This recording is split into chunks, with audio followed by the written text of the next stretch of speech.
Ito tayo, magbibigay tayo ng vlog dito tungkol sa mga alaga natin. Anyway, ginawa ko ang vlog na to at dawn. So, madaling araw tayong nagbablog nito dahil at this time, medyo awaken tayo. Lagi tayong lagi akong gumising at the hour of 3. So, from 3 o'clock, gumising tayo. Gumawa tayo ng mga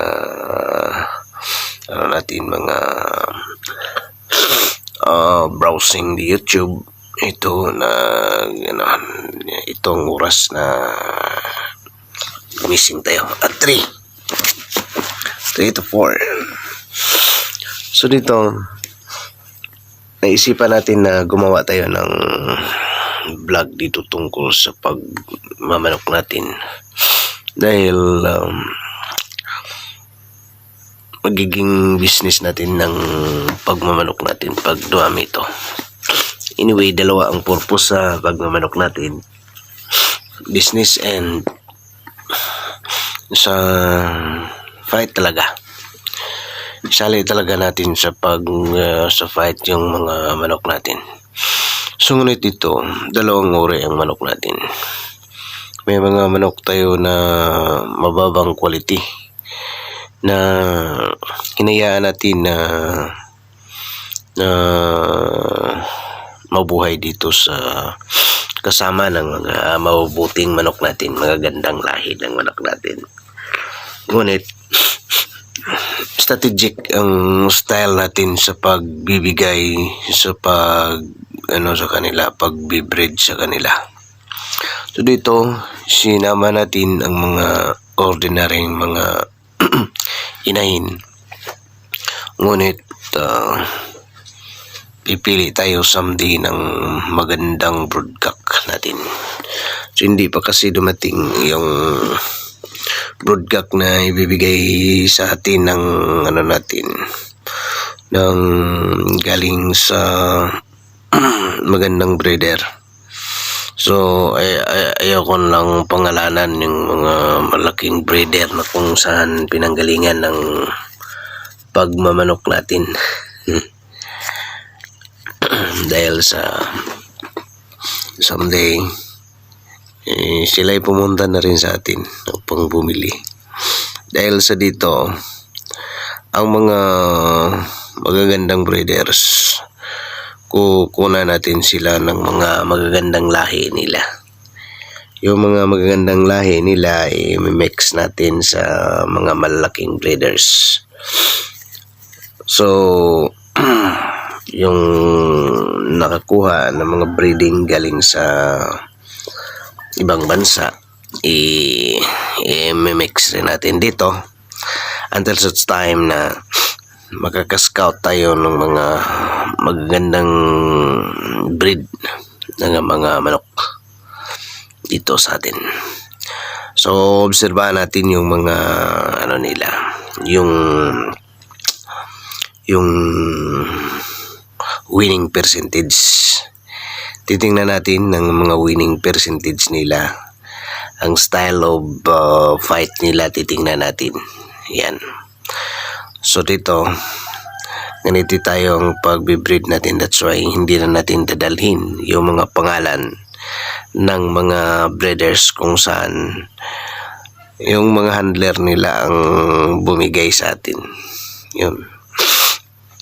Handler talaga ang nagbigay dito sa atin. So mga tiyuhin ng partner natin, yung mga handler nila, yan ganyan. Ang iba naman mga nila, yung dyan nagtatrabaho sa nila, sa farm nila.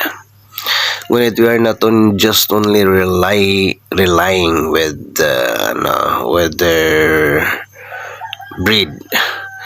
What we are relying of is the quality na makuha natin sa kanila. Dahil kung minsan, yung mga nakuha natin sa mga big breeders, pag inoobserbahan natin, ang iba sa kanila duwag. Ang iba ay hindi masyadong magaling magbakbak. So that's why pinipili natin. Kahit na nanggaling sa kanila, yung mga breeding natin, pinipili natin kung okay ba ang performance ng mga manok. Mga manok nila. Ang iba dito binili sa Amerika. Yun ang pinagkukunan nila. Ngunit, as what I said, we cannot surely rely na magaling na yung mga manok nila na nakuha sa Amerika. Inoobserbahan pa rin natin. Yun. Ano natin tinitingnan? Ang quality sa manok nila. Dito, ang mga mata ng manok, ang performance ng manok, ang katapangan ng manok, yun kinakonsider nila natin. So dito, mayroon tayong broodcock dito ngayon na magaling sa diskarte ng paglaro. Ngunit ang katapangan ay hindi pa masyadong guarantee na i-dispose natin ng mga mga sisiw. That's why dito, my friend, lahat ng mga customer natin ay hindi natin niloko. So dito, pag nakapunta kayo dito sa breeding area natin, dahil pag nagkakaroon tayo ng sapat na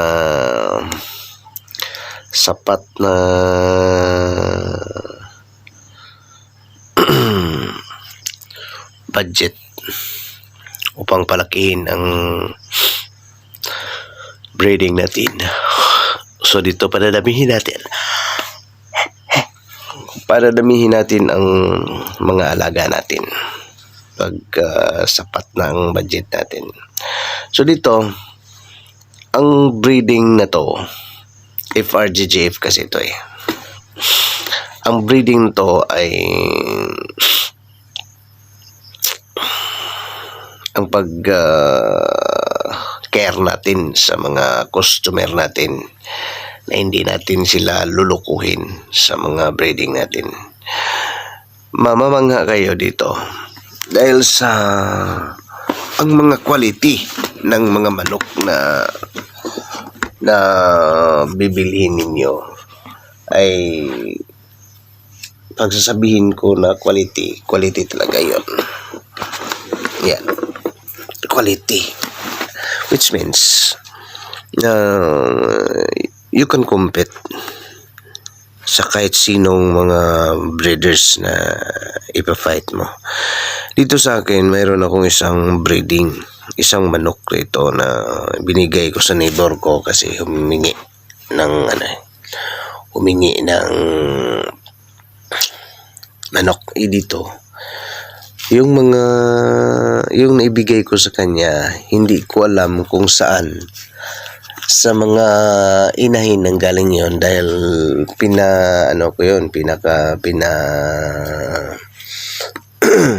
tawag yon, yung incube ko sa kakilala ko. Incubate doon, pina-incubate ko. Ngunit mayroon akong mga inahin dito na iba-ibang klase. Ngunit yung lahat ng mga inahin ko ay puro mga magagaling yon.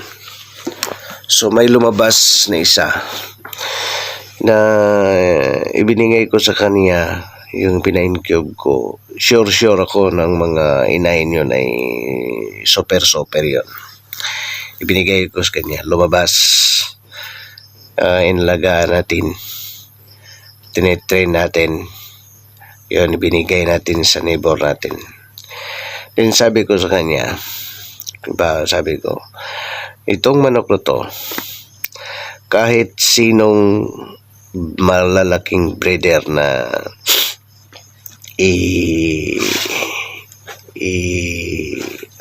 ikontra mo nito, ay hindi talaga sila makakapantay nito.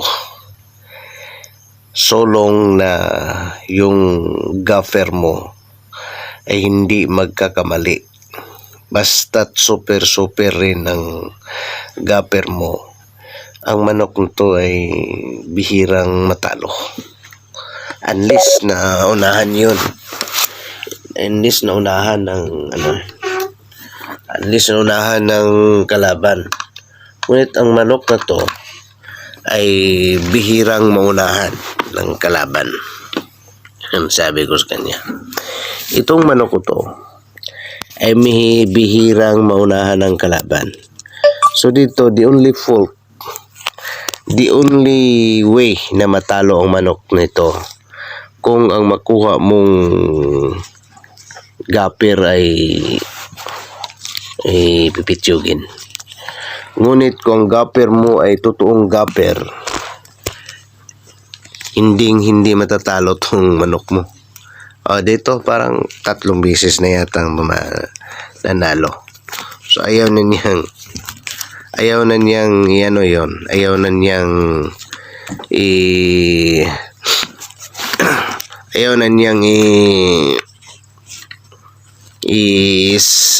i-fight yun.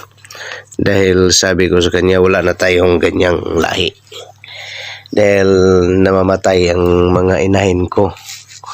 Naubos yung mga inahin na mga magagandang lahi naggaling sa mga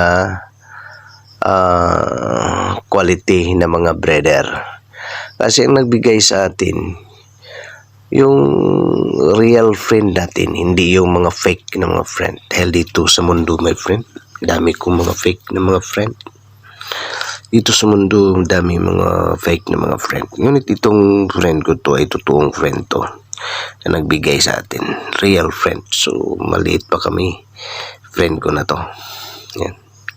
Young pa kami, hindi maliit. Young. We're still at legal age na ang nagturo sa akin ng martial art. Ang instructor ko sa martial art. Yan, siya nagbigay sa atin. Yan. Yun ang sasabihin ko na lang sa inyo. Ang isa na nagbigay sa atin ay bimig. Galing sa bimig yung inahin.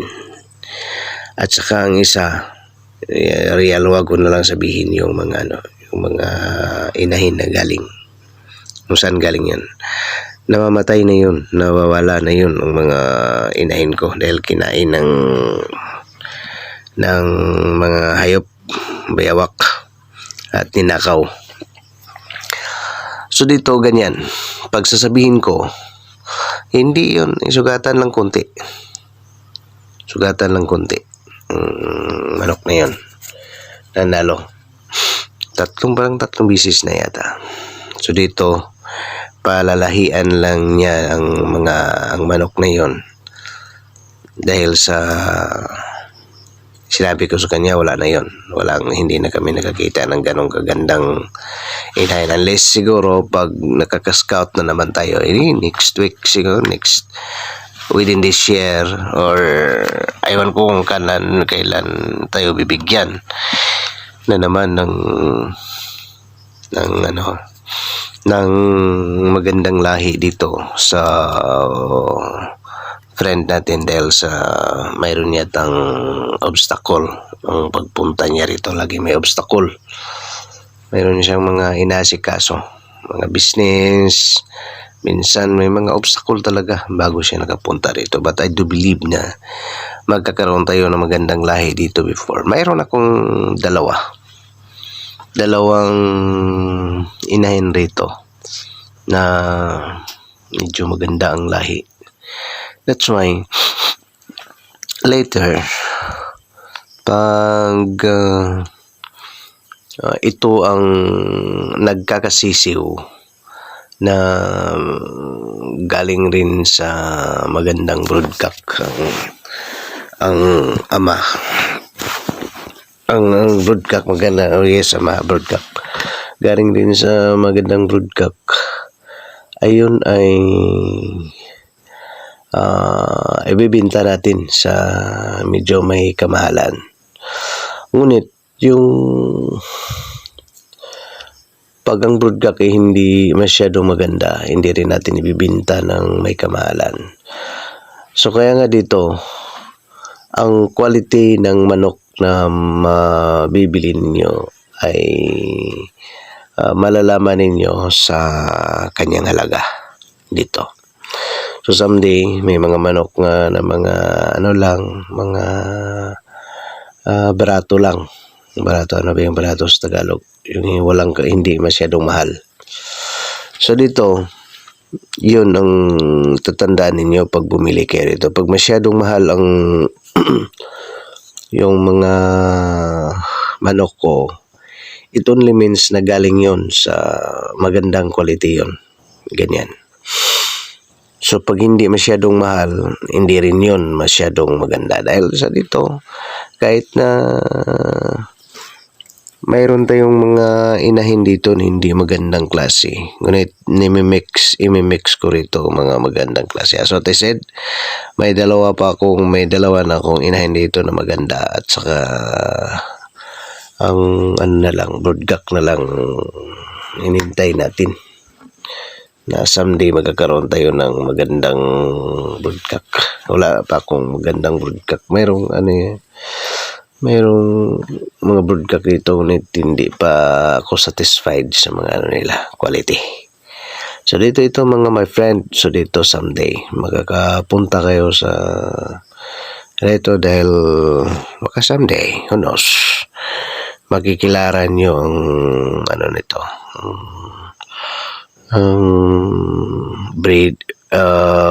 breeding na to, ang breeder na to. So FRGGF lang. So Dudong Gallego ang Dudong Gallego, Alfredo Gallego ang real name ko. So baka someday makapunta rin kayo rito, who knows, baka lalaki rin ito. So dito medyo may kamahalan sometimes. Pag super na ang quality ng mga manok natin, baka makakabinta tayo ng trio 80, trio 100 o ganon. Yung mga natin, yung mga lahi natin. Ngunit pag wala, pag hindi pa natin maabot, okay lang. Pag nakakabinta tayo ng mayroong tag 5K, 10K, 20K, ganon.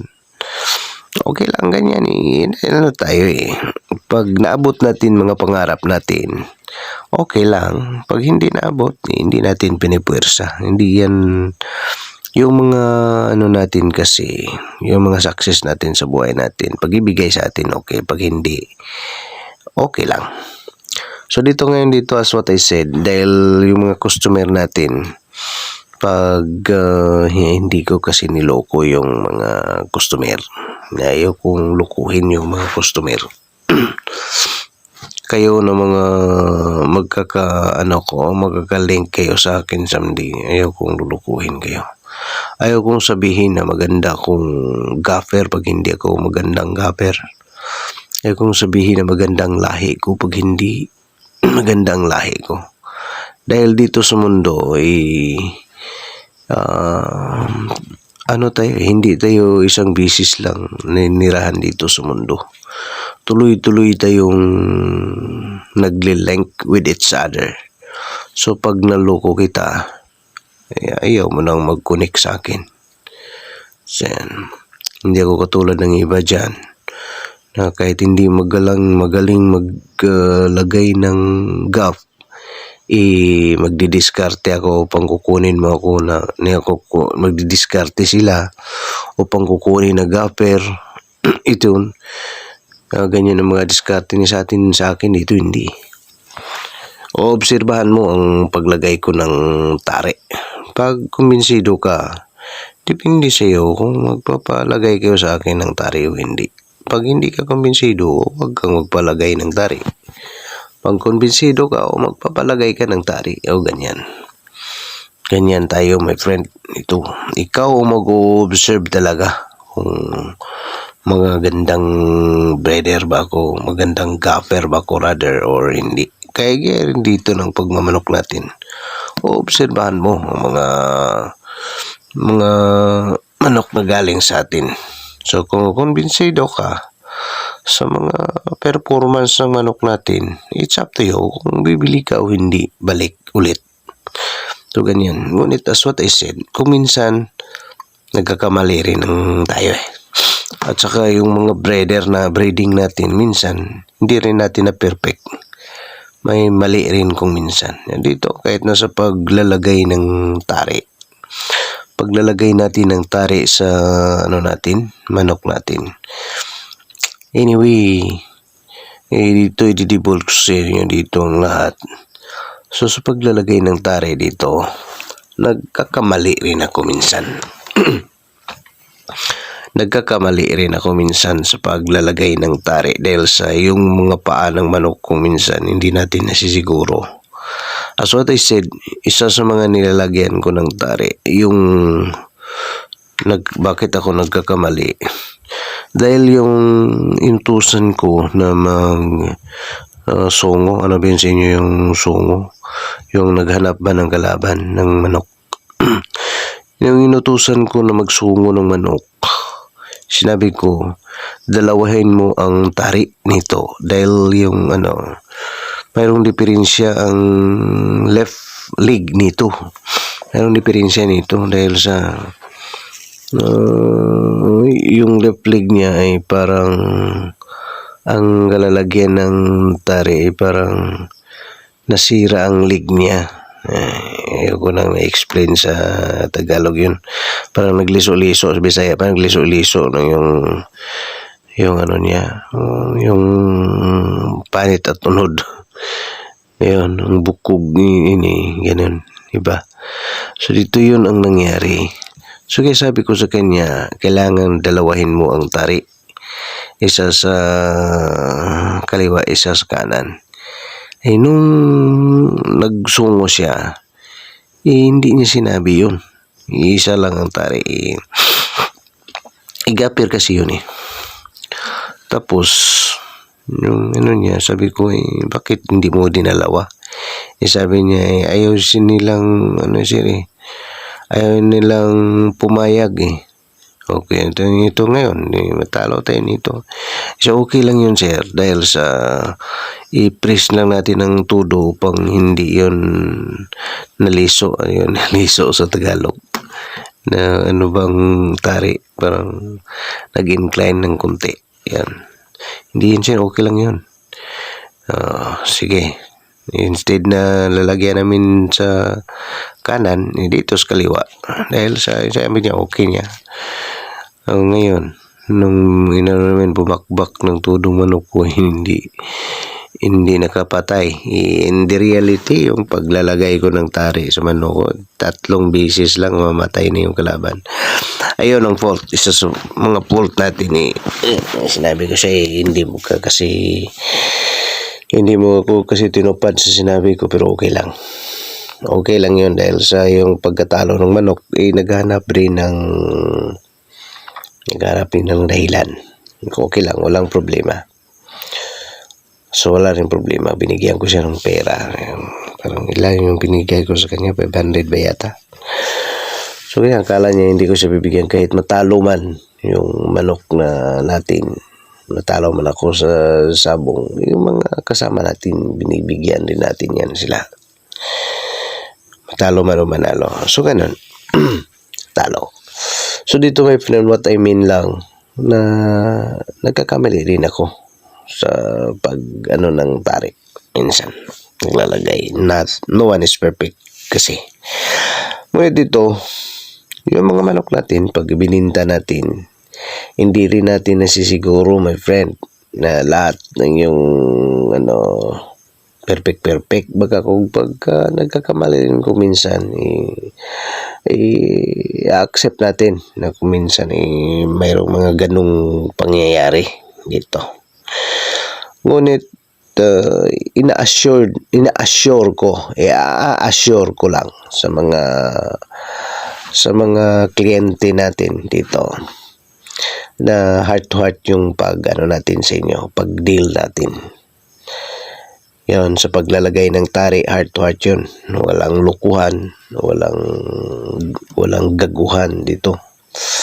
Yung mga breeding naman ay bibinta natin, heart to heart din yun. Pag may mali talaga yun, real na mali. Hindi yun sinasadya. Hindi naman tayo tao-tao lang, tayo itataong totoo. Hindi ako katulad ng iba doon na nagdidiskarte, as what I say, nagdidiskarte upang mabili ang kanilang lahi. Hindi tayo ganun. Gusto kong mga tao na mga nakakalink sa atin, katulad din sa atin, walang lukuhan. Kailangan heart to heart tayo mag-deal ng kapwa natin.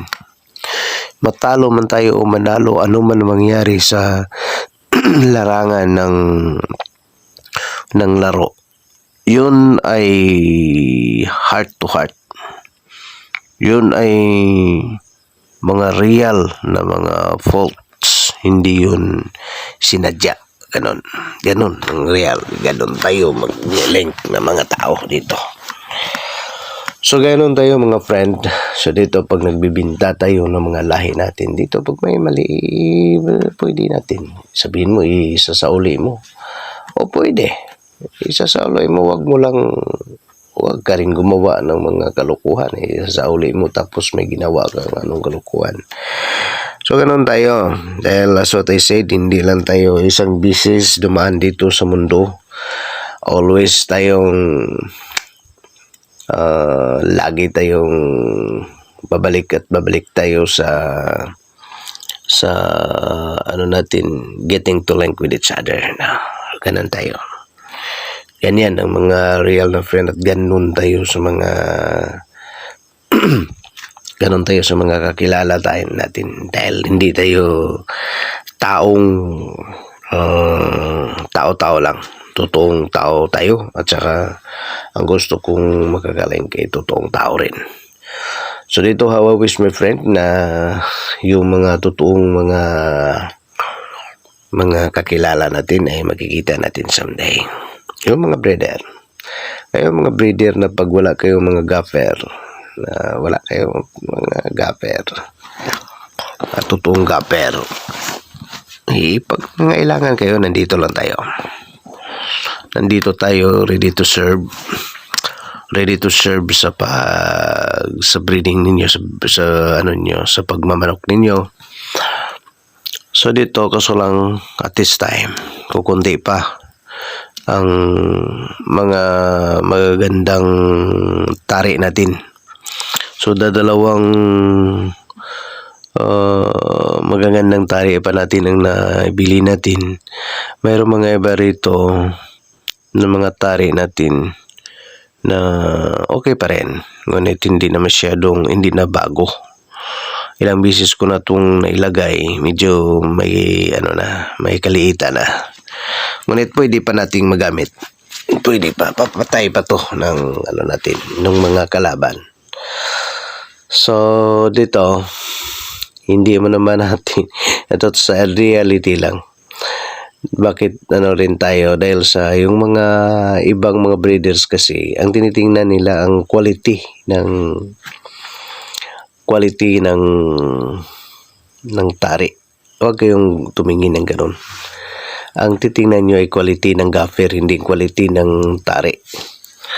Titingnan mo ang gaffer na quality dahil sa marunong siyang maghanap ng mga quality na tari. Kahit sasabihin mo na yun, parang luma na yun, ngunit alam niya kung okay pa ba yun o hindi. Ganun lang. Dahil ang ibang mga non-quality gaffer, yun. Tinitingnan nila, basta okay lang yung mga tare nila, at saka yun, yung hambog,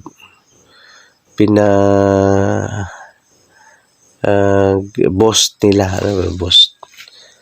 pinagyayabang nila na ganoon maganda ang mga gaffer nila. Yung mga luko-luko naman ng mga gaffer, mga breeder, inandadali rin sila sa mga diskarte ng ganong uring mga gaffer. Doon nagpapalagay ng tari, sa ganda-ganda ng tari, hindi hindi sumugat yung tari o ganon dahil nadalay kayo sa diskarte nila.